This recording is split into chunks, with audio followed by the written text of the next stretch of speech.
Durante la cena, mis padres dijeron que toda la herencia iría a mi hermana, no a una hija adoptada como yo, pero cuando me hice rica, exigieron una parte. La primera vez que mi madre me llamó suertuda, yo tenía 9 años, equilibrándome en un taburete tambaleante frente al fregadero de la cocina porque el grifo no llegaba al fondo de la pila de platos. El agua estaba demasiado caliente.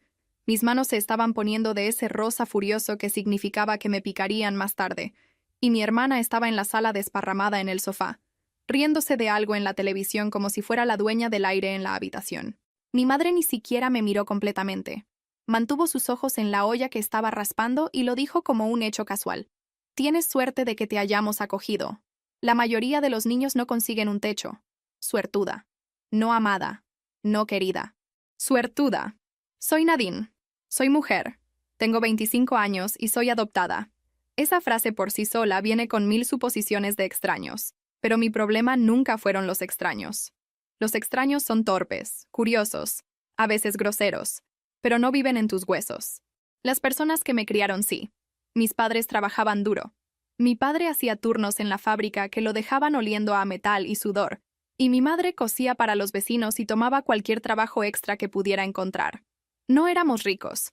Éramos pobres de contar monedas en el frasco sobre el mostrador. Vivíamos en una casa vieja en un vecindario donde las banquetas estaban agrietadas y las farolas parpadeaban como si estuvieran cansadas.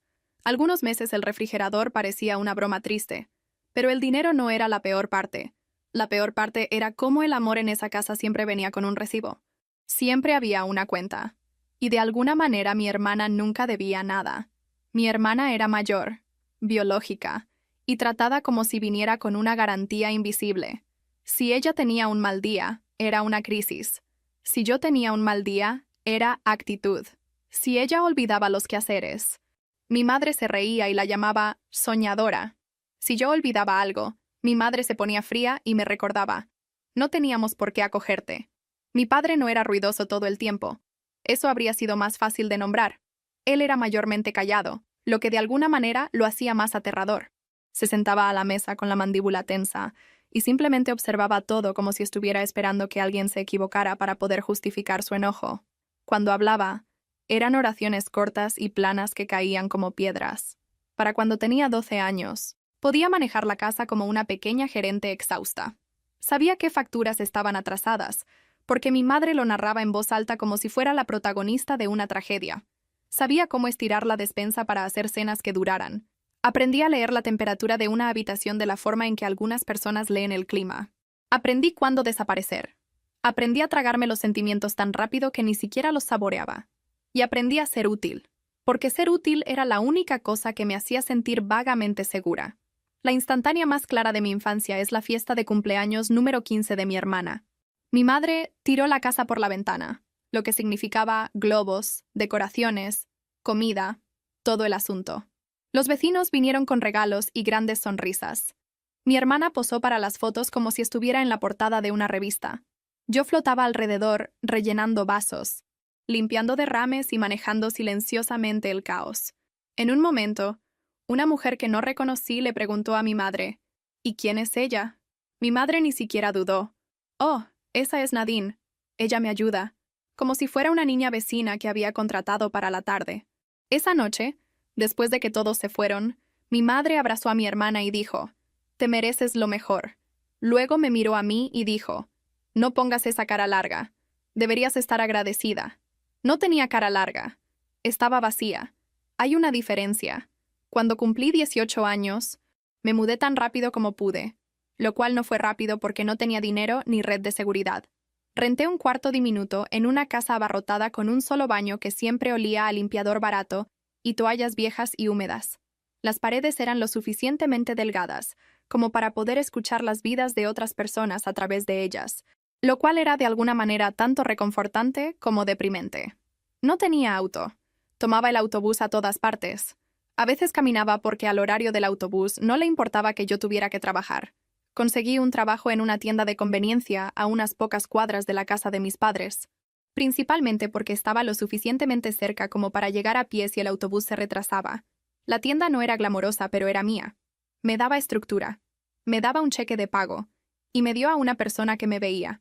Mi compañera de trabajo era una mujer de más o menos mi edad, y desde la primera semana tenía esa forma tranquila y observadora de notar cosas sin hacerte sentir inspeccionada.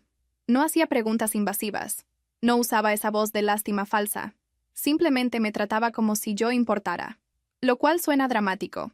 Pero cuando creces con afecto condicional, ser tratada normalmente se siente como un milagro. La primera vez que vio a mi madre en la tienda, esperó hasta que mi madre se fuera. Luego dijo, en voz baja y segura, «Ella no te habla como una madre». Me reí como si fuera una broma, porque mi cuerpo no sabía cómo aceptar la verdad sin desviarla. Pero la frase se quedó. Incluso después de mudarme, seguí regresando a la casa de mis padres. No porque quisiera, sino porque la culpa estaba conectada a mi columna vertebral. Mi madre llamaba con ese suspiro pesado y decía que estaba preocupada. Si no visitaba, le decía a la gente que había olvidado de dónde venía. Si visitaba, encontraba algo para criticar. Luego mencionaba cuánto se habían sacrificado. Luego pedía una pequeña ayuda con algo. Siempre estaba enmarcado como una cosa de familia, como si yo fuera parte del equipo. Pero no lo era. Yo era la jugadora de banca que solo recordaban cuando necesitaban a alguien para correr al campo y recibir un golpe. Sabía que no me amaban de la misma manera. Lo sabía. Lo sentía en la forma en que el nombre de mi hermana se decía con calidez y el mío se decía como alguien pisando un chicle. Pero saber algo y aceptarlo son dos bestias diferentes.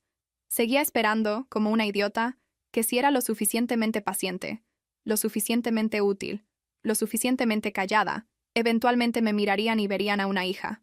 Entonces, un viernes por la noche que olía a comida frita y agotamiento, mi madre envió un mensaje de texto. Cena familiar. Importante. Importante significaba que mi estómago se apretaba. Importante significaba que alguien necesitaba algo. Importante significaba que debía llevar mi mejor cara neutral y dejar mis sentimientos fuera de la casa. Aparecí de todos modos, porque por supuesto que lo hice. Mi hermana ya estaba allí, sentada a la mesa como si hubiera sido invitada a una ceremonia. Mi madre había puesto platos que rara vez usaba, lo cual debería haber sido mi primera pista de que esto era una actuación. Mi padre se sentó a la cabecera de la mesa, callado y rígido, como si hubiera ensayado su papel. Comimos de esa manera tensa en que lo hacen las familias cuando en realidad nadie se cae bien, pero todos fingen que hay amor en la habitación. Mi hermana charló sobre su trabajo y sus planes y su estrés, que siempre era tratado como una emergencia nacional. Mencioné mi horario de turnos y que mi renta podría subir de nuevo, y mi madre hizo un pequeño ruido despectivo como si yo hubiera comentado sobre el clima. Entonces mi padre se aclaró la garganta. Hemos estado poniendo nuestras cosas en orden. Parpadeé. ¿Cómo? ¿Qué cosas? Mi madre sonrió, demasiado brillante, demasiado controlada. Cosas de adultos, planificación, el futuro. Los ojos de mi hermana se dirigieron a mí, y capté una sonrisa burlona. No una sonrisa completa, solo una pequeña curva de satisfacción, como si ella ya supiera cómo iría esto. Mi padre dijo, «No queremos confusión más tarde». ¿Confusión sobre qué?, pregunté, e incluso mientras lo decía, mi pecho se apretó porque ya lo sabía. Mi madre dejó su tenedor cuidadosamente. «Herencia». Solté una risa corta. No porque pensara que obtendría algo, sino porque la idea de que ellos planearan algo e incluyeran a mí se sentía como una mala broma. Mi padre miró fijamente su plato. «La casa. Lo que quede. Todo irá para tu hermana». El silencio se sentó en la mesa como una sartén pesada. Miré a mi madre. «Está bien». Y mi madre se encogió de hombros. «Y eso es todo. La sangre es la sangre. Has tenido un techo, comida, un nombre. Has tenido más de lo que hubieras tenido de otra manera». Mi hermana se reclinó, cruzó los brazos y dijo, «O sea, no es como si alguna vez hubieras sido realmente parte de esto. Adoptada». La palabra no se dijo, pero colgaba allí de todos modos. Mi padre finalmente levantó la vista. Sus ojos eran planos. «Deberías estar agradecida. No teníamos por qué acogerte». Mi garganta se cerró tan fuerte que se sintió como si hubiera tragado algo afilado. Quería gritar, tirar mi plato, hacer algo dramático. En cambio, hice lo que me habían entrenado para hacer. Asentí como una buena invitada. Mi madre agregó, «Hicimos sacrificios que nunca entenderás». La miré fijamente. «Así que me trajiste aquí para decirme que no soy familia». Mi madre se burló. «No seas dramática». Mi hermana resopló. «Aquí vamos». Empujé mi silla hacia atrás lentamente, las patas raspando el piso y mis manos temblaban. «Gracias por la cena». Mi madre dijo, «No te vayas furiosa, eso es infantil». No me fui furiosa. Caminé. Salí caminando de esa casa y bajé por la calle y seguí caminando hasta que el vecindario se quedó callado y mis pulmones ardían. En mi cuarto rentado, me senté en mi cama y miré fijamente la pared. El silencio no era pacífico. Era ruidoso. La voz de mi hermana seguía repitiéndose. Nunca fuiste realmente parte de esto. No dormí. Me desplacé sin rumbo en mi teléfono, viendo las vidas de extraños a través de una pantalla porque la mía se sentía como si hubiera sido puesta en pausa. Pensé en llamar a mi compañera de trabajo, pero el orgullo me detuvo. Pensé en llamar a mi madre y rogar por... ¿Qué, exactamente? ¿Un abrazo? ¿Una mentira? Me odié a mí misma por siquiera quererlo. A la mañana siguiente me arrastré al trabajo con cafeína y rencor. Mi compañera de trabajo echó un vistazo a mi cara y dijo, ¿noche difícil? Me encogí de hombros. Cosas de familia. Ella no presionó. Solo me entregó un vaso de agua y dijo, come algo cuando puedas.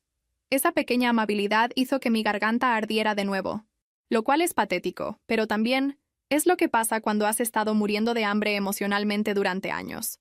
Una migaja se siente como una comida.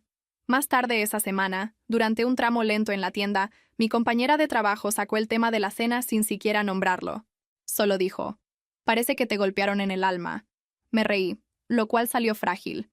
Esa es una forma de describirlo. Se apoyó en el mostrador, fingiendo enderezar barras de chocolate mientras vigilaba la puerta. ¿Quieres hablar? ¿O quieres que me pare aquí y me asegure de que nadie intenta intimidarte hoy? Sentí que mis ojos picaban. ¿Ambas? Hecho, dijo, como si fuera la decisión más fácil del mundo. Después del turno me preguntó si quería sentarme en algún lugar y comer algo que no fuera de la tienda. Una cafetería calle abajo, nada lujoso. Casi dije que no en piloto automático, porque en mi familia, aceptar cualquier cosa se convierte en una deuda. Entonces me di cuenta de que ella no era mi madre. Ella no llevaba la cuenta. Así que dije que sí. Nos sentamos en una mesa pequeña con esas servilletas baratas que se desintegran en el segundo en que realmente las necesitas. Miré mi taza y admití en voz baja. Me dijeron que no voy a recibir nada, como si debiera haberlo esperado, pero escucharlo en voz alta lo hizo definitivo. Mi compañera de trabajo no hizo la falsa sorpresa. No hizo el discurso de «pero son tus padres». Solo dijo «eso es cruel». Tragué saliva. Actúan como si adoptarme fuera caridad. Ella asintió lentamente. A veces la gente adopta porque quiere un hijo. A veces adoptan porque quieren a alguien más pequeño para controlar. No digo eso para ser dramática. Lo digo porque he visto a tu madre hablarte como si fueras una empleada. Mi garganta se apretó. Odio que todavía quiera que me amen. Ella se encogió de hombros suavemente. Por supuesto que sí. Eres humana. Quise besarla en la frente solo por esa frase. No de una manera rara. De una manera de gracias por no tratarme como si estuviera rota. En el camino a casa seguí repitiendo sus palabras. No porque fueran nuevas, sino porque se dijeron sin crueldad. Fue la primera vez que la verdad no venía empaquetada con una bofetada. 2 días después, mi teléfono sonó mientras doblaba ropa en mi cama. Número desconocido. Casi lo ignoro. Soy el tipo de persona que deja que las llamadas desconocidas vayan al buzón de voz porque asumo que es una estafa o una cita con el dentista que no programé. Pero algo me hizo contestar. ¿Hola? La voz de un hombre profesional pero no fría. ¿Puedo hablar con Nadine? Soy yo. Mi nombre es... Llamo de una oficina legal local. Necesitamos reunirnos con respecto a un asunto de patrimonio. Es urgente. Mi estómago cayó. ¿Patrimonio? No. Lo siento, ¿qué? Hizo una pausa, como si estuviera eligiendo las palabras con cuidado. Involucra a sus padres biológicos. La habitación se inclinó. Agarré el borde de mi colchón como si pudiera mantenerme estable. Mis padres biológicos son... No los conozco. Entiendo, dijo. Por eso necesitamos reunirnos. Hay documentos. ¿Puede venir mañana? Mi cerebro trató de protegerme insistiendo en que esto era una estafa, excepto que él no pidió dinero. No pidió números de cuenta. Sonaba cansado, como alguien que hace llamadas difíciles para ganarse la vida. Dije que sí. Porque, ¿qué más dices cuando un extraño arrastra toda tu historia de origen fuera de las sombras? Al día siguiente, salí temprano del trabajo con mi gerente mirándome mal como si hubiera cometido un crimen. Tomé el autobús a través de la ciudad hacia un edificio de oficinas que olía a alfombra vieja y tinta de impresora. La oficina legal era modesta, sin paredes de vidrio dramáticas. Solo una sala de espera con revistas anticuadas y una recepcionista que parecía haberlo visto todo. El abogado era mayor de lo que esperaba. con ojos cansados y una paciencia cuidadosa. Me estrechó la mano y me llevó a una pequeña oficina. No perdió tiempo. Lamento decirle esto, Nadine, pero sus padres biológicos fallecieron recientemente en un accidente automovilístico. Mi boca se abrió, pero no salió ningún sonido. Se sentía mal que un extraño en una silla de oficina beige me dijera algo así. Se sentía mal llorar a personas que nunca había conocido. Y sin embargo, mi pecho se apretó como si alguien hubiera envuelto una cuerda alrededor de él. Deslizó una carpeta sobre el escritorio. Dejaron un testamento. Usted es nombrada como la única heredera. Parpadeé fuerte. Eso es... no es posible. Lo es, dijo gentilmente. Actualizaron su testamento después de confirmar su identidad. ¿Cómo podrían siquiera...? Me detuve, porque mi voz empezaba a temblar y odiaba eso. Odiaba llorar frente a personas que no tenían nada que ver conmigo. Abrió la carpeta y explicó lo básico. Mis padres biológicos habían construido un pequeño negocio de renovación de viviendas. Nada enorme. No un imperio corporativo dramático. Solo trabajo local. Cocinas, baños, porches. El tipo de proyectos que mantienen a los pueblos funcionando. Eran dueños de su casa. Eran dueños de una propiedad más pequeña que rentaban. Había ahorros. Había un pequeño terreno rural heredado de un pariente. Escuché las palabras, pero mi cerebro seguía atascado en una cosa. Me buscaron. El abogado dijo. Contrataron a un investigador privado para localizarla. No fue magia. Fue papeleo y persistencia. Tenían un registro antiguo de la agencia donde comenzó la adopción, y alguien los conectó con una trabajadora social retirada que recordaba lo suficiente como para apuntarlos en la dirección correcta. A partir de ahí fueron registros públicos y mucha espera. Eventualmente confirmaron a través de una prueba privada. Mis ojos picaron. ¿Me encontraron? Él asintió. Tenían la intención de contactarla en persona. Tenían una reunión programada para discutirlo. No llegaron. El aire salió de mis pulmones. La crueldad del momento se sintió casi personal, como si el universo se estuviera burlando de mí. Hay una carta, agregó, y sacó una hoja sellada en plástico como si fuera preciosa.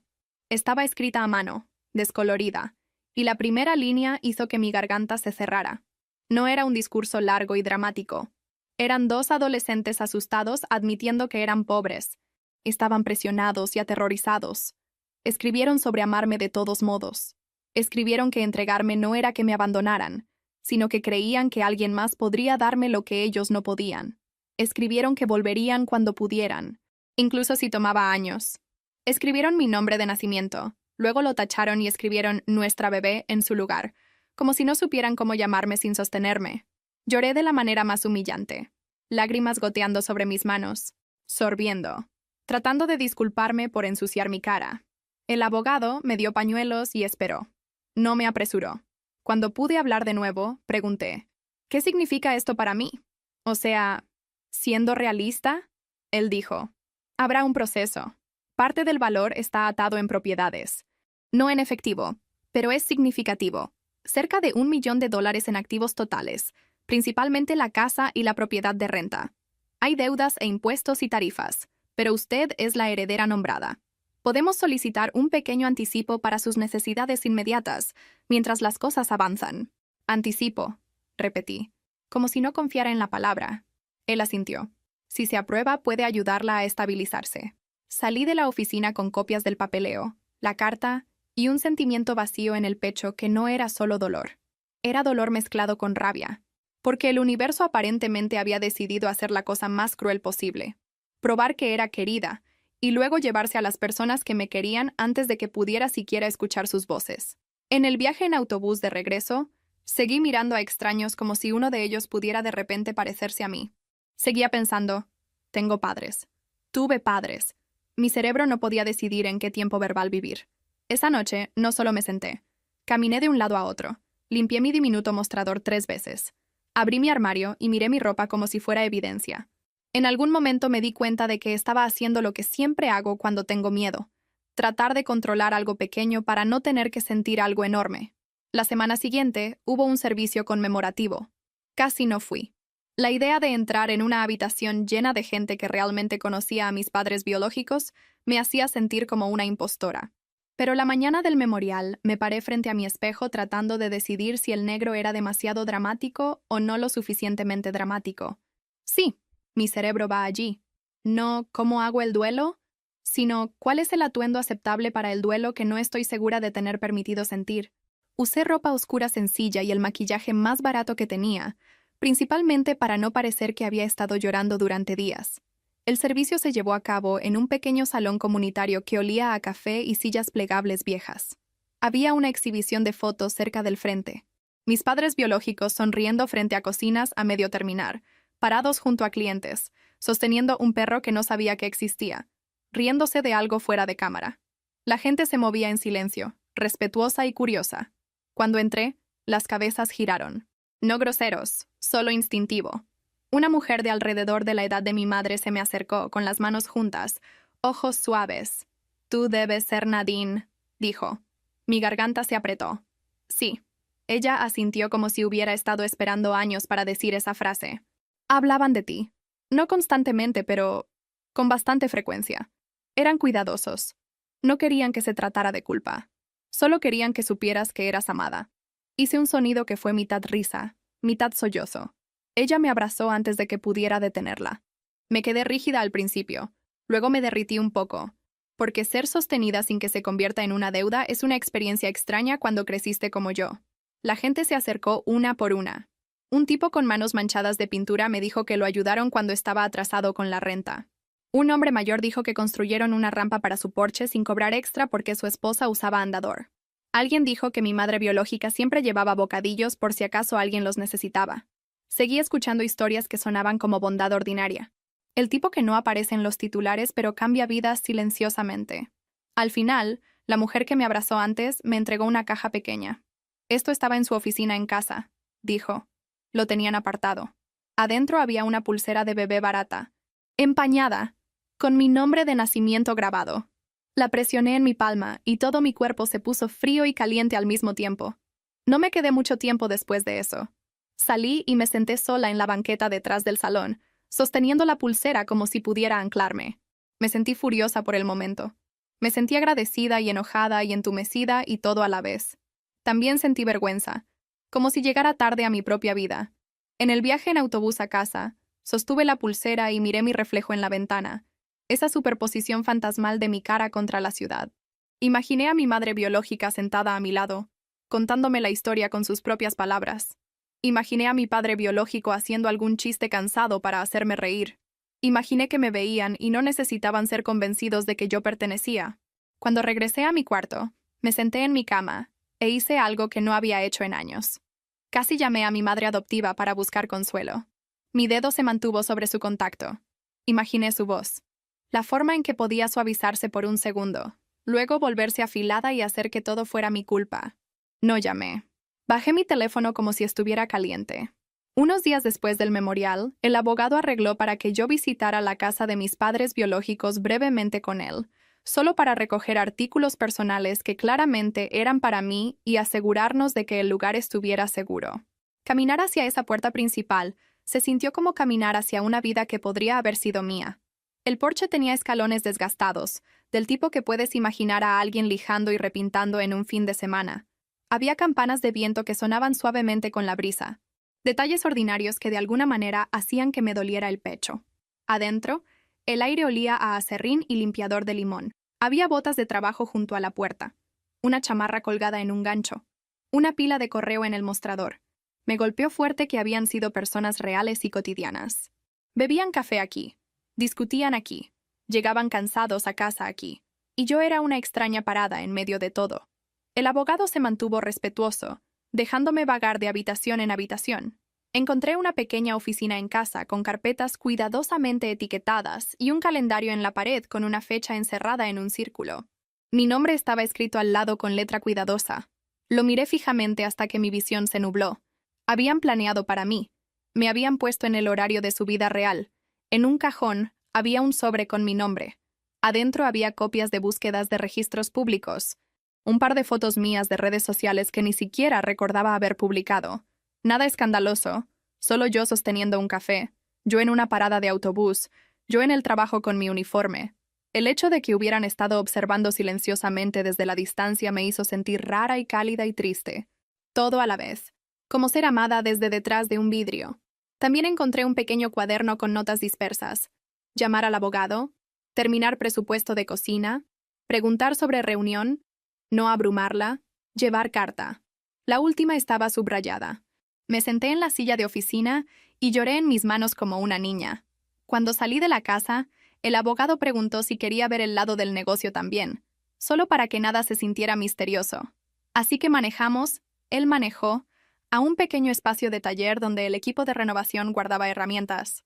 El socio que había estado dirigiendo el trabajo diario nos recibió allí. Era educado, un poco incómodo, y seguía mirándome como si no quisiera decir algo incorrecto. Eran buena gente, dijo finalmente. Trabajaban hasta el cansancio. No eran ricos, pero eran generosos. Hablaban de ti como esperanza, como la cosa que los mantenía en marcha cuando era difícil. Asentí, porque hablar se sentía imposible. Me mostró un estante con contenedores etiquetados, una mesa de trabajo cubierta de cintas métricas y tornillos, y una pizarra blanca con trabajos actuales. No era glamoroso, era solo trabajo real. Y darme cuenta de que mis padres biológicos construyeron esta vida con sus manos, después de comenzar sin nada, me hizo sentir tanto orgullosa como furiosa. Orgullosa de ellos, furiosa de no haber podido escucharlos decírmelo ellos mismos. Unos días después, el abogado llamó y dijo que el anticipo había sido aprobado, alrededor de $15,000. Miré mi aplicación del banco como si fuera una broma. Luego miré de nuevo. Luego miré hasta que me dolieron los ojos. Mi primer pensamiento impulsivo fue gastarlo todo. Muebles, ropa, toda una nueva personalidad. Pero el pánico siguió inmediatamente, porque el dinero no solo resuelve problemas, los atrae. Así que no le dije a mis padres. Ni siquiera le dije a mi compañera de trabajo al principio. Me dije a mí misma que estaba siendo cuidadosa. Realmente, estaba atesorando un pequeño secreto de la forma en que una persona hambrienta esconde comida. Esa semana, mi arrendador pegó una nota en nuestra puerta principal. La renta iba a subir el próximo mes. Un gran salto.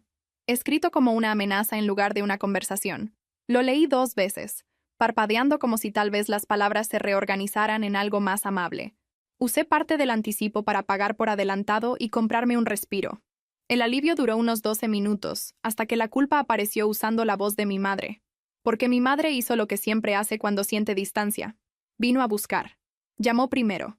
«Nos has estado ignorando», dijo, como si yo hubiera robado algo. «He estado ocupada». Mentí. «¿Con qué?», presionó. «No tienes nada que hacer».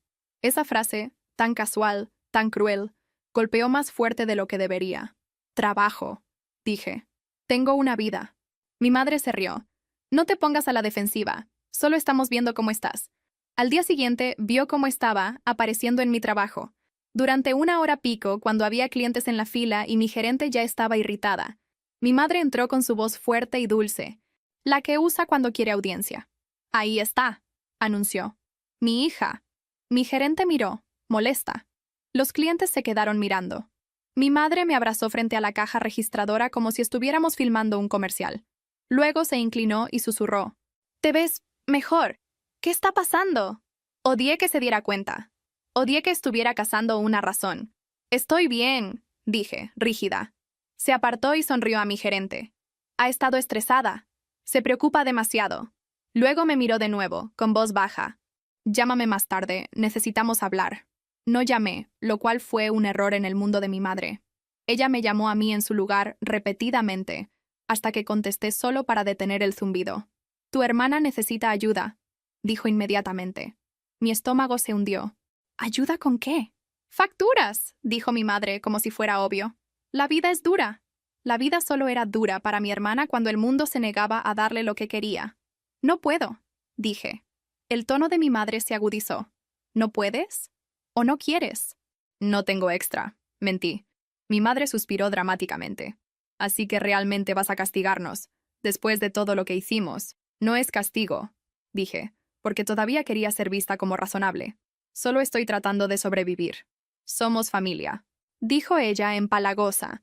«La familia ayuda. ¿No quieres ser una buena hija?» Casi cedí.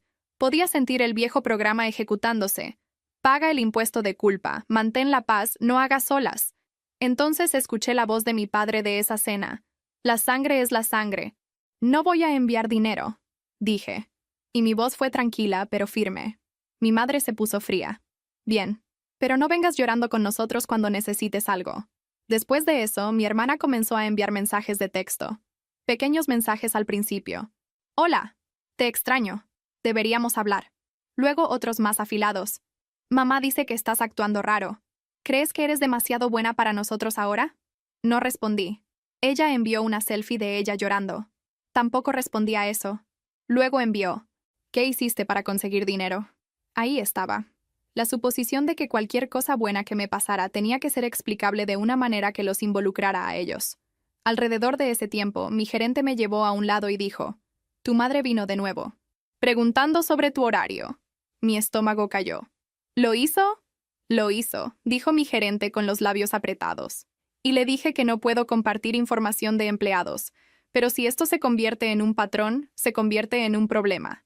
Los clientes no necesitan tu drama personal. Quería gritar que yo no invité nada de eso. Quería gritar que lo estaba intentando. En cambio me disculpé, porque mi defecto es disculparme por el comportamiento de otras personas. Esa noche me senté en mi cama y miré fijamente el techo y me di cuenta de que no podía seguir viviendo con mi vida así de visible. Mi madre trataba mi rutina como un mapa. Si no podía controlarme emocionalmente, me acorralaría físicamente. Ahí fue cuando la idea de solicitar mis registros relacionados con la adopción dejó de ser un pensamiento y se convirtió en una necesidad. No lo hice de una manera dramática de venganza. Lo hice a las 2 de la mañana con manos temblorosas, llenando formularios en mi teléfono porque se sentía más seguro que pensar. Seguía pausando, flotando sobre el botón de enviar como si estuviera a punto de presionar algo que explotaría. Parte de mí todavía creía que no se me permitía mirar detrás de la cortina. Parte de mí todavía creía que mis padres eran dueños de la historia de mi vida. Presioné enviar de todos modos. Pasaron semanas. La vida siguió sucediendo. Fui a trabajar. Sonreí a clientes que tiraban monedas en el mostrador como si yo fuera invisible. Llegué a casa a mi cuarto y traté de respirar. Me dije a mí misma que esperaría para hacer grandes movimientos hasta que el patrimonio estuviera más avanzado. Entonces el abogado llamó de nuevo. Una de las propiedades puede estar disponible para que te mudes pronto, dijo. Me congelé. ¿Pronto como... ¿Pronto? Pronto como en unas pocas semanas, dijo. La casa está vacía. Usted es la heredera nombrada. Mientras terminamos el papeleo, puede quedarse allí temporalmente si documentamos todo, y usted se hace cargo de los servicios públicos. Es un paso práctico, no uno mágico. Sonaba casi irreal. Una casa. Una casa real. No un cuarto con cerradura y un baño compartido. Un lugar donde podía cerrar una puerta y tenerla como mía. Cuando fui a verla, estaba en un vecindario tranquilo con árboles y banquetas que no parecían estar considerando rendirse. 3 habitaciones. Un pequeño patio. Un porche. Nada llamativo. Solo... estable. Caminé por cada habitación como si tuviera miedo de tocar algo. Abrí armarios. Pasé mi mano por el alféizar de una ventana. Me paré en la cocina y me imaginé cocinando sin que alguien me mirara como un halcón. Luego me senté en el piso de la sala y lloré, porque por supuesto que lo hice. Contraté un servicio de mudanza modesto y empaqué mi cuarto diminuto como si estuviera escapando. No tenía mucho. Algo de ropa, algunos libros, una lámpara barata, platos y la carta. Llevé la pulsera en mi bolsillo como un secreto. La mudanza en sí fue ordinaria y agotadora. Cajas, cinta, sudando a través de mi camisa. Mi compañera de trabajo se ofreció a ayudar, y dije que no al principio por reflejo. Luego le envié un mensaje de texto más tarde y dije, en realidad, si puedes dedicar 1 hora lo agradecería. Incluso preguntar se sintió como levantar algo pesado. Ella apareció, me ayudó a cargar cajas y no me hizo sentir como una carga. En un momento miró alrededor de la sala vacía y sonrió suavemente. Te mereces esto, dijo. No supe qué decir. Gracias, logré decir, lo cual se sintió inadecuado, pero era todo lo que tenía. La primera noche que dormí en la casa nueva, no dormí. Revisé las cerraduras 3 veces. Caminé de habitación en habitación escuchando crujidos, porque mi cuerpo no entendía que la tranquilidad podía ser segura. Seguía esperando un golpecito en la ventana, un mensaje de mi madre, algo. En cambio solo hubo silencio, silencio real, del tipo que te hace darte cuenta de cuánto ruido has estado viviendo dentro de tu cabeza. A la mañana siguiente me desperté e hice café en mi propia cocina. Me quedé allí sosteniendo la taza, mirando el fregadero, y me golpeó como una ola. Nadie iba a decirme que les debía por esta taza de café. No tenía que ganármelo siendo útil. Simplemente existía. Y eso debería haber sido el comienzo de la paz, pero mi familia no deja que la paz exista sin tratar de romperla. Mi madre se enteró de la manera más predecible posible. Un pariente vio el camión de mudanza y le envió un mensaje de texto. Lo sé porque mi madre luego gritó al respecto, nombrando a la persona como si estuviera furiosa por la filtración más que por la realidad. El punto es que hubo un detonante concreto. Un camión. Una nueva dirección. El chisme del vecindario haciendo lo que siempre hace. 2 días después de mudarme, mi teléfono se iluminó con llamadas. No contesté. Luego apareció mi madre. Estaba cargando una caja desde el porche cuando escuché mi nombre gritado desde la banqueta. ¡Nadine! Me congelé. Luego me giré y vi el auto de mis padres estacionado chueco en la orilla. Mi hermana salió primero, usando una sonrisa que parecía pegada. Mi madre la siguió, con los ojos muy abiertos, escaneando la casa como si fuera un premio. Mi padre salió al último, más lento, luciendo irritado como si ya hubiera decidido que esto era mi culpa. Mi madre se apresuró por el camino de entrada. Escuchamos que te mudaste. ¿Por qué no nos dijiste? Sostuve la caja más fuerte. Porque no los quería aquí. Mi madre jadeó como si la hubiera abofeteado. Nadine, no seas así. Somos tu familia. Mi hermana pasó junto a mí y se asomó a la sala. ¡Guau! Dijo. Esto es lindo. Debe ser caro. Mi padre preguntó, ¿cómo estás pagando esto? La vergüenza subió instantáneamente, como si hubiera robado algo. Luego recordé la carta, la prueba, el hecho de que mis padres biológicos me dejaron esto porque querían que yo lo tuviera. Me enderecé. Es mi casa. Los ojos de mi madre se entrecerraron. ¿Cómo? No tengo que explicar. Dije, y odié que mi voz temblara. Quería sonar como una adulta. En cambio sonaba como una niña pidiendo permiso. Mi madre se acercó más. No seas grosera. Déjanos entrar. Queremos ver. No, dije más fuerte. Necesitan irse. Mi hermana se burló. El dinero realmente te cambió. No tenía dinero antes, espeté, sorprendiéndome a mí misma. No tenía nada, y aún así me trataban como si yo fuera el problema. Los ojos de mi madre se llenaron de lágrimas. Solo estamos felices por ti. Queremos ser parte de tu vida. Mi padre murmuró. Esto es ridículo. Dejé la caja y me paré entre ellos y mi puerta principal. No pueden simplemente aparecer. No pueden simplemente entrar. Mi madre agitó una mano, descartando el concepto de límites. Te criamos. No empieces a actuar como una extraña. Soy una extraña, dije. Y la verdad de ello me golpeó mientras lo decía. Ustedes me hicieron una. Mi hermana cruzó los brazos. Si vas a ser dramática, nos iremos. Pero no vengas llorando cuando nos necesites. Mi madre se inclinó, con voz suave y venenosa. El orgullo precede a la caída. La miré fijamente. Por favor, váyanse. Mi padre agarró el codo de mi madre y la jaló hacia el auto. Mi madre seguía mirando por encima del hombro como si esperara que yo la persiguiera y me disculpara. No lo hice. Cuando se fueron, entré, cerré la puerta y me deslicé hasta el piso temblando. No estaba orgullosa, no estaba triunfante, estaba aterrorizada, porque por primera vez les había dicho que no, y no me retracté.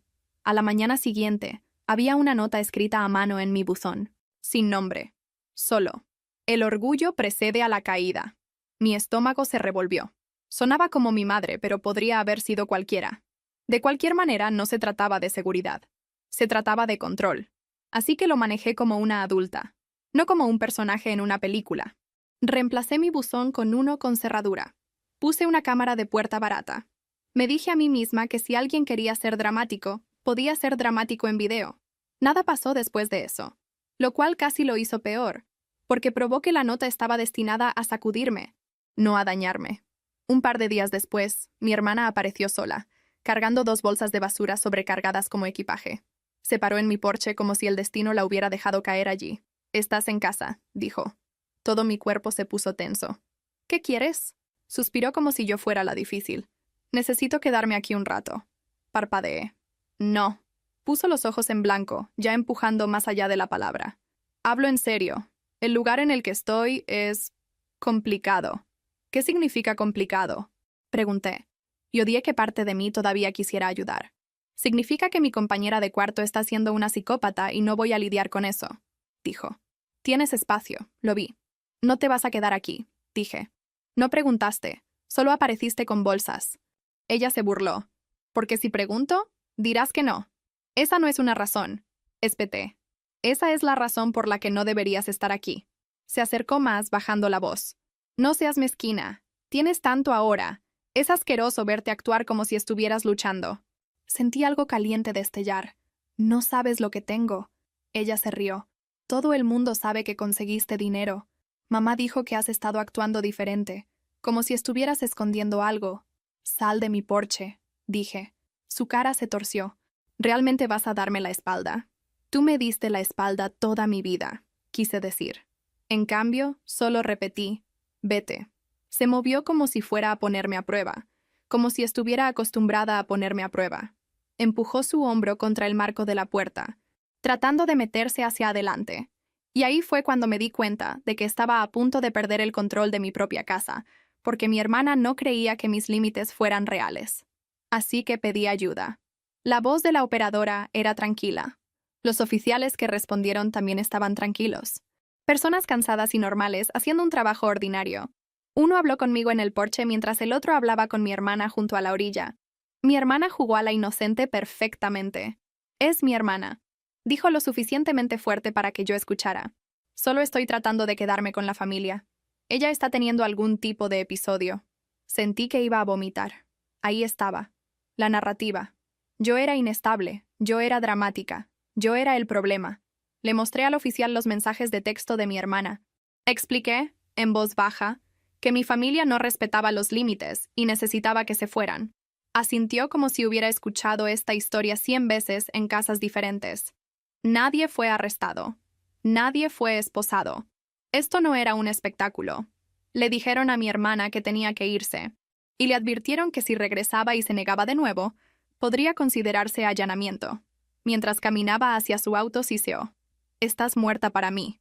Esa noche, mi madre envió un mensaje de voz largo lleno de sollozos. ¿Cómo pudiste hacerle eso a tu hermana? Vinieron a nuestra casa haciendo preguntas. ¿Quieres que la gente piense que somos criminales? Miré el mensaje y sentí algo extrañamente tranquilo. Estaban preocupados por las apariencias. No por mi seguridad. No por mi pánico. Solo apariencias. No respondí. Lo borré.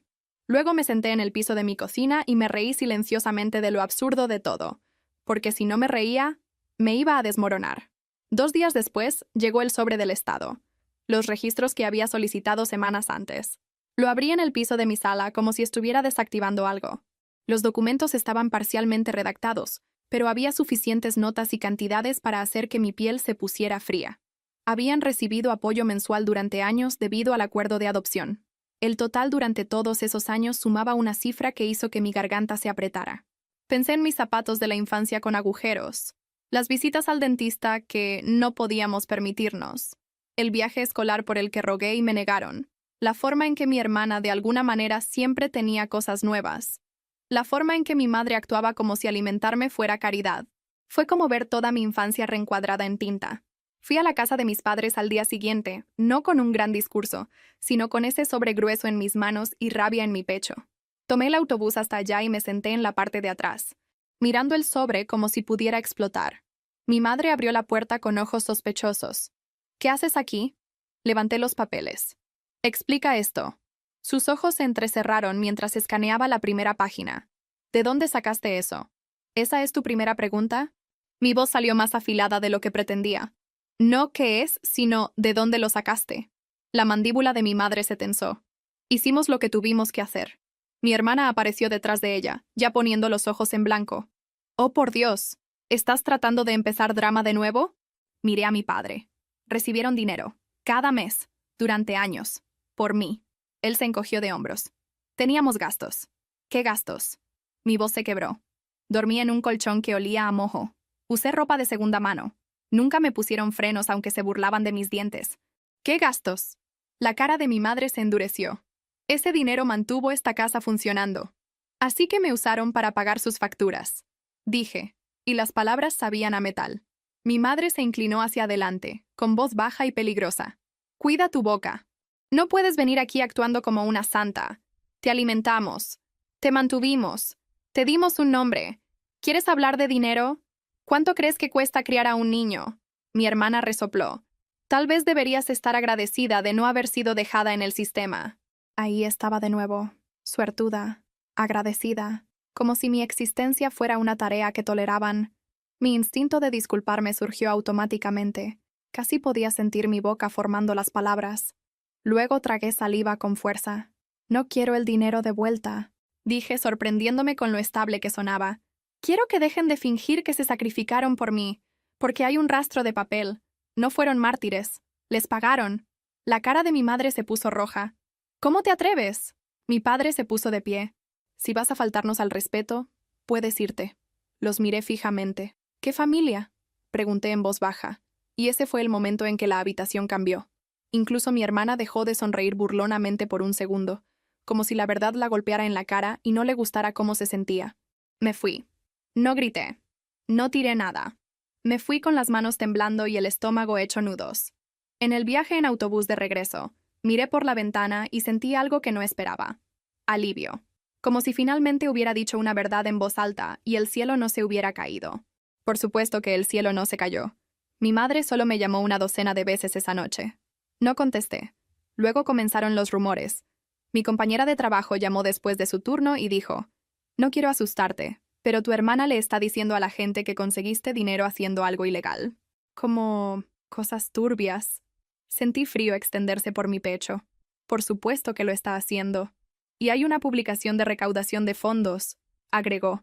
«Tiene tu foto de la infancia. Dice que abandonaste a tu familia y necesitan ayuda». Mi boca se secó. «Envíamela». Cuando la vi, la rabia subió tan rápido que me sentí mareada. Mi cara de niña, la descripción llamándome fría, comentarios de personas que no me conocían diciendo cosas como «la familia es la familia» y «no olvides de dónde vienes». Había un enlace de donación. La gente ya había dado dinero. Me senté en la mesa de mi cocina mirando mi propia cara y pensé: así que esto es lo que hacen cuando no pueden controlarme en privado. Me convierten en una villana públicamente. Hice algo imprudente, pero no cinematográfico. No aparecí gritando con un megáfono. Pagué un viaje a la casa de mis padres, porque el autobús se sentía demasiado lento para la rabia zumbando en mi piel. Mi madre abrió la puerta con falsa sorpresa. «Oh, Nadine, ¿estás aquí para disculparte?» Levanté mi teléfono. «Quítalo». Mi madre parpadeó. «¿Quitar qué?» La recaudación de fondos. Las mentiras. Mi foto.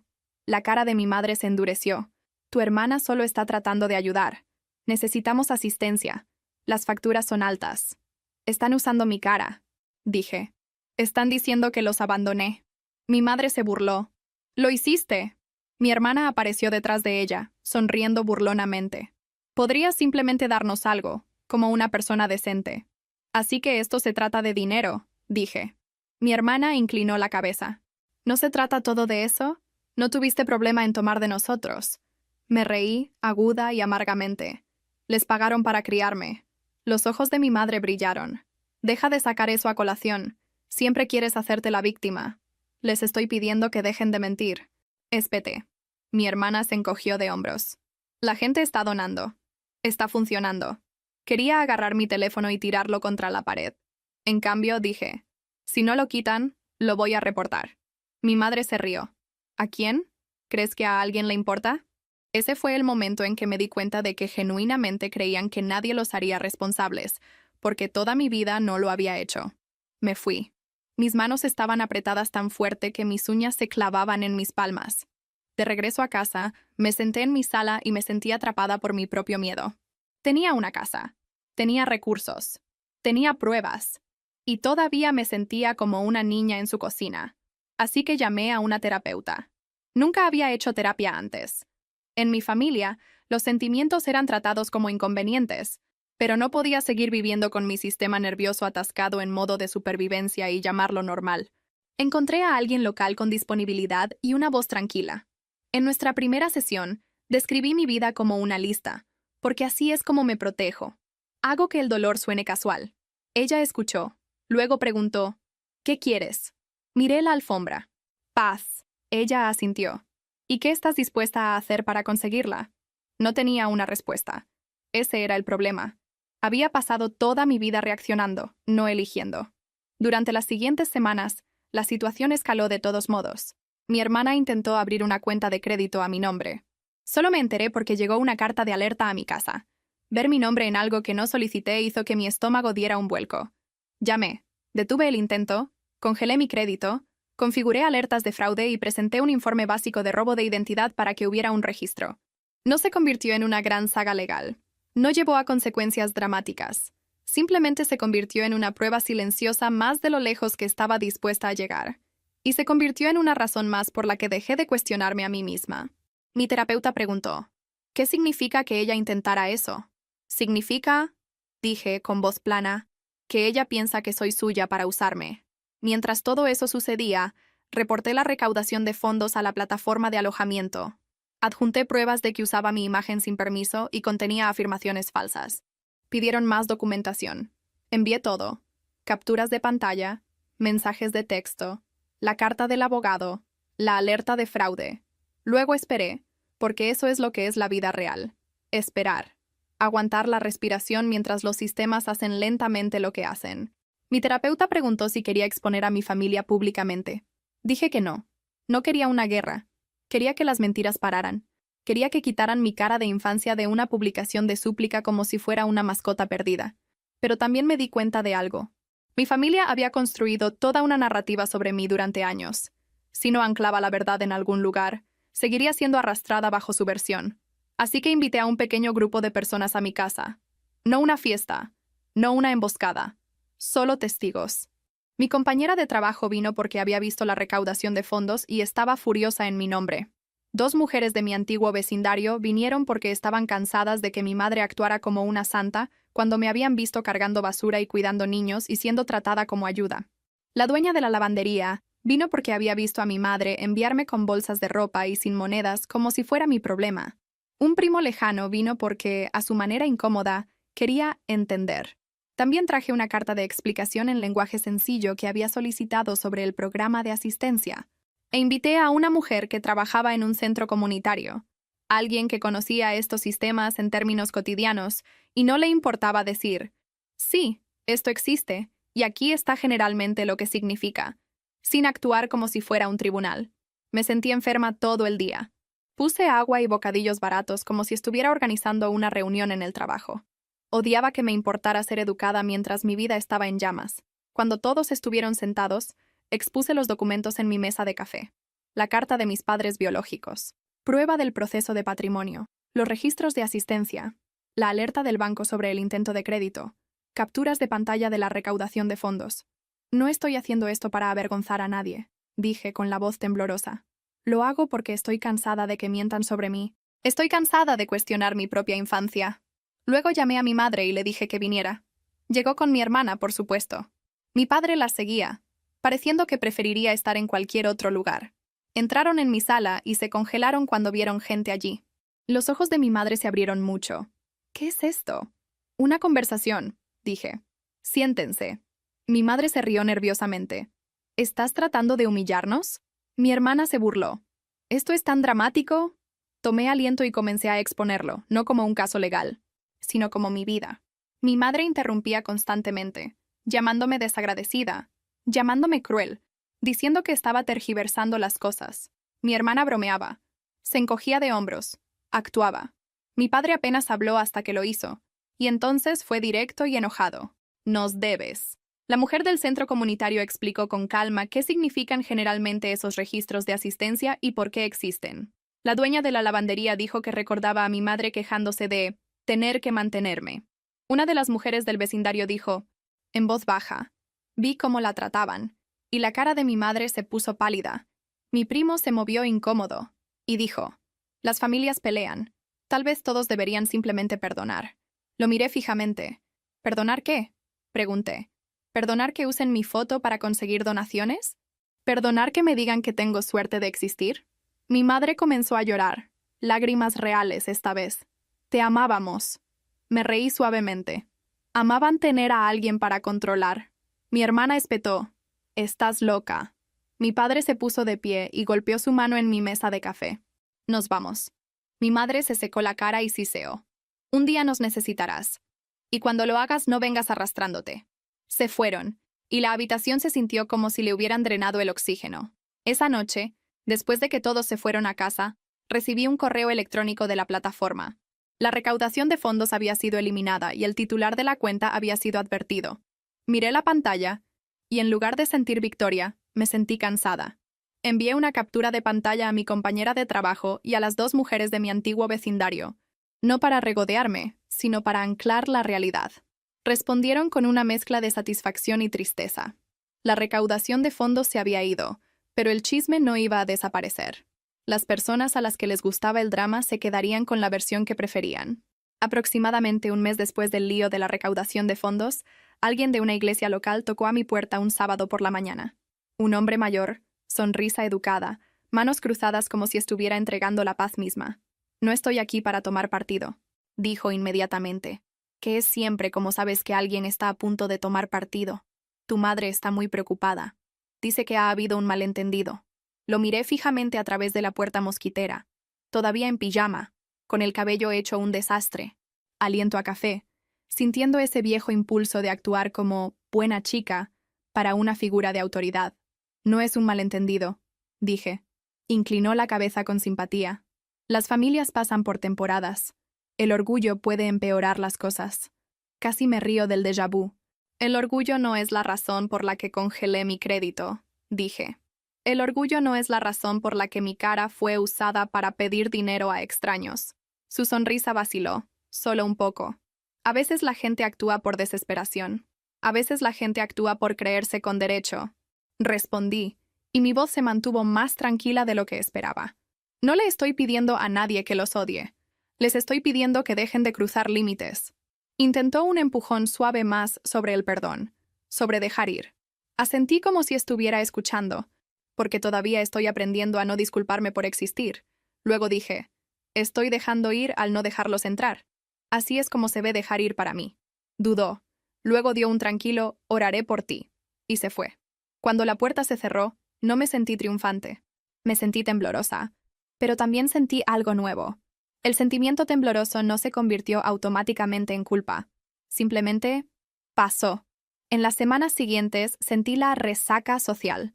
Un par de personas se acercaron con mensajes incómodos como «no sabía» o «espero que estés bien». Algunas personas guardaron silencio. Algunos redoblaron y actuaron como si yo todavía fuera la villana, porque esa historia los hacía sentir moralmente superiores. Tuve que aceptar algo doloroso. No todos quieren la verdad. Algunas personas quieren una historia simple con un héroe y un villano, y mi familia les estaba ofreciendo eso en bandeja. Pasaron meses. El patrimonio avanzó. La pequeña compañía de mis padres biológicos se vendió al socio que ya había estado dirigiendo las operaciones diarias, porque yo no tenía la cabeza para manejar un negocio mientras estaba de duelo. No quería hacer cosplay de jefa mientras mi sistema nervioso todavía vivía en una cocina de la infancia. Mantuve mi horario de trabajo estable. Luego hice la transición a un rol administrativo básico que me mantuvo fuera del foco del mostrador público. Una vez que cambié de trabajo, las visitas sorpresas se detuvieron, principalmente porque mi familia no podía encontrar mi rutina tan fácilmente. Ser menos visible se sentía como respirar. Pagué la casa una vez que todo se aclaró lo suficiente para hacer que eso se sintiera seguro. La propiedad de renta se mantuvo rentada y aprendí lentamente cómo manejar problemas normales de adultos sin convertirlos en espirales de pánico. La primera vez que un inquilino me envió un mensaje de texto sobre un fregadero con fugas, miré el mensaje durante 10 minutos como si fuera una prueba. Luego contraté a una persona de reparaciones, pagué la factura y lloré después porque hacer una cosa normal se sentía como escalar una montaña. En algún lugar en medio de todo esto, compré un auto usado más viejo. No porque estuviera tratando de presumir, porque estaba cansada de que el horario del autobús controlara mi vida y cansada de sentirme expuesta caminando a todas partes. La primera vez que manejé sola a una tienda de comestibles, me senté en el estacionamiento con las manos en el volante y me di cuenta de que ya no estaba esperando permiso. Solo estaba viviendo. Mi terapeuta hizo un ejercicio con 2 sillas vacías, una para cada padre biológico, y me dijo que dijera lo que necesitaba decir. Pensé que se sentiría tonto. No fue así. Se sintió como si alguien abriera una habitación cerrada dentro de mí.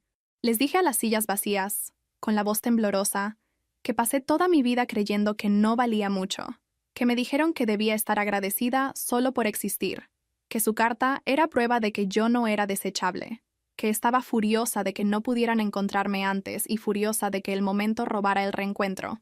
que estaba tratando de construir una vida que no girara en torno al miedo. Lloré hasta que me dolió la cara. No me sentí sanada al instante. Me sentí humana. Todavía recibo actualizaciones a veces. Mi compañera de trabajo escucha cosas de viejos clientes, y ella dirá, «Tu madre sigue hablando», como si fuera un reporte del clima. Mi hermana sigue en el mismo ciclo, culpando a todos los demás por su desastre. Mis padres siguen en la misma casa, todavía tomando las mismas decisiones. No hubo colapso dramático. No hubo montaje de redención. No hubo final perfecto.